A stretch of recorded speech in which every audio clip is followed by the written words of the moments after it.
ಸಮಯ. ಸುತ್ತಲೂ ಸ್ವಲ್ಪ ಕತ್ತಲೆ ಆವರಿಸಿದೆ. ಮಧ್ಯದಲ್ಲಿ ಒಂದು ಹೊಳೆಯುವ ಸಿಲುಬೆ ಕ್ರೂಸ್ ಪ್ರಕಾಶಮಾನವಾಗಿ ಕಾಣಿಸುತ್ತಿದೆ.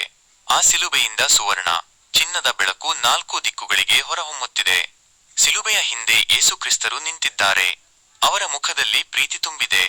ಅವರು ತಮ್ಮ ಕೈಗಳನ್ನು ಚಾಚಿಕೊಂಡು ಇಡೀ ಮಾನವ ಕುಲವನ್ನು ಸ್ವಾಗತಿಸುತ್ತಿರುವಂತೆ ಭಾಸವಾಗುತ್ತದೆ. ಸಭೆಯಲ್ಲಿ ನೆರೆದಿದ್ದ ಜನತೆ ತಮ್ಮ ಕೈಗಳನ್ನು ಎತ್ತಿಕೊಂಡು ಸ್ತುತಿ ಸ್ತೋತ್ರ ಮಾಡುತ್ತಿದ್ದಾರೆ. ಅವರ ಕಣ್ಣುಗಳು ಕಣ್ಣೀರಿನಿಂದ ತುಂಬಿದ್ದರೂ ಅವರು ಆ ಮೂಲಕ ದೇವರ ಸನ್ನಿಧಿಯನ್ನು ಗಾಢವಾಗಿ ಅನುಭವಿಸುತ್ತಿದ್ದಾರೆ. ಸ್ವರ್ಗದತ್ತಿಂದ ಹಲವಾರು ಬೆಳಕಿನ ಕಿರಣಗಳು ಆ ಜನರ ಮೇಲೆ ಇಳಿದು ಬರುತ್ತಿವೆ. ಇಡೀ ಗಾಳಿಯಲ್ಲಿ ಶಾಂತಿ, ಶಕ್ತಿ, ಐಶ್ವರ್ಯ ತುಂಬಿದ ದಿವ್ಯಕ್ಷಣವದು. ಜನರು ಮೊಣಕಾಲೂರಿ ಪ್ರಾರ್ಥನೆ ಸಲ್ಲಿಸುತ್ತಿದ್ದಾರೆ. ಅವರಲ್ಲಿ ನೆಮ್ಮದಿ, ಶಾಂತಿ, ಚೇತರಿಕೆ, ಕಣ್ಣೀರು ಎಲ್ಲವೂ ದೇವರ ಸ್ಪರ್ಶದಿಂದ ಹರಿಯುತ್ತಿವೆ. ದೃಶ್ಯದ ಹಿನ್ನೆಲೆಯಲ್ಲಿ ಬೃಹತ್ ಚಿನ್ನದ ಅಕ್ಷರಗಳಲ್ಲಿ ಮಿನಿಸ್ಟ್ರಿಯ ಸೇವೆಯ ಹೆಸರು ಪ್ರಜ್ವಲಿಸುತ್ತಿದೆ. ಜೊತೆಗೆ ದಿವ್ಯ ಬೆಳಕು, ಸಿಲುಬೆ, ಪವಿತ್ರಾತ್ಮನ ಪ್ರಭಾವ ಎಲ್ಲೆಡೆ ಆವರಿಸಿದೆ. ಪಾಸ್ಟರ್ ಅವರು ತಮ್ಮ ಕೈ ಎತ್ತಿ ಜನರಿಗೆ ಆಶೀರ್ವಾದ ಮಾಡುತ್ತಿದ್ದಾರೆ.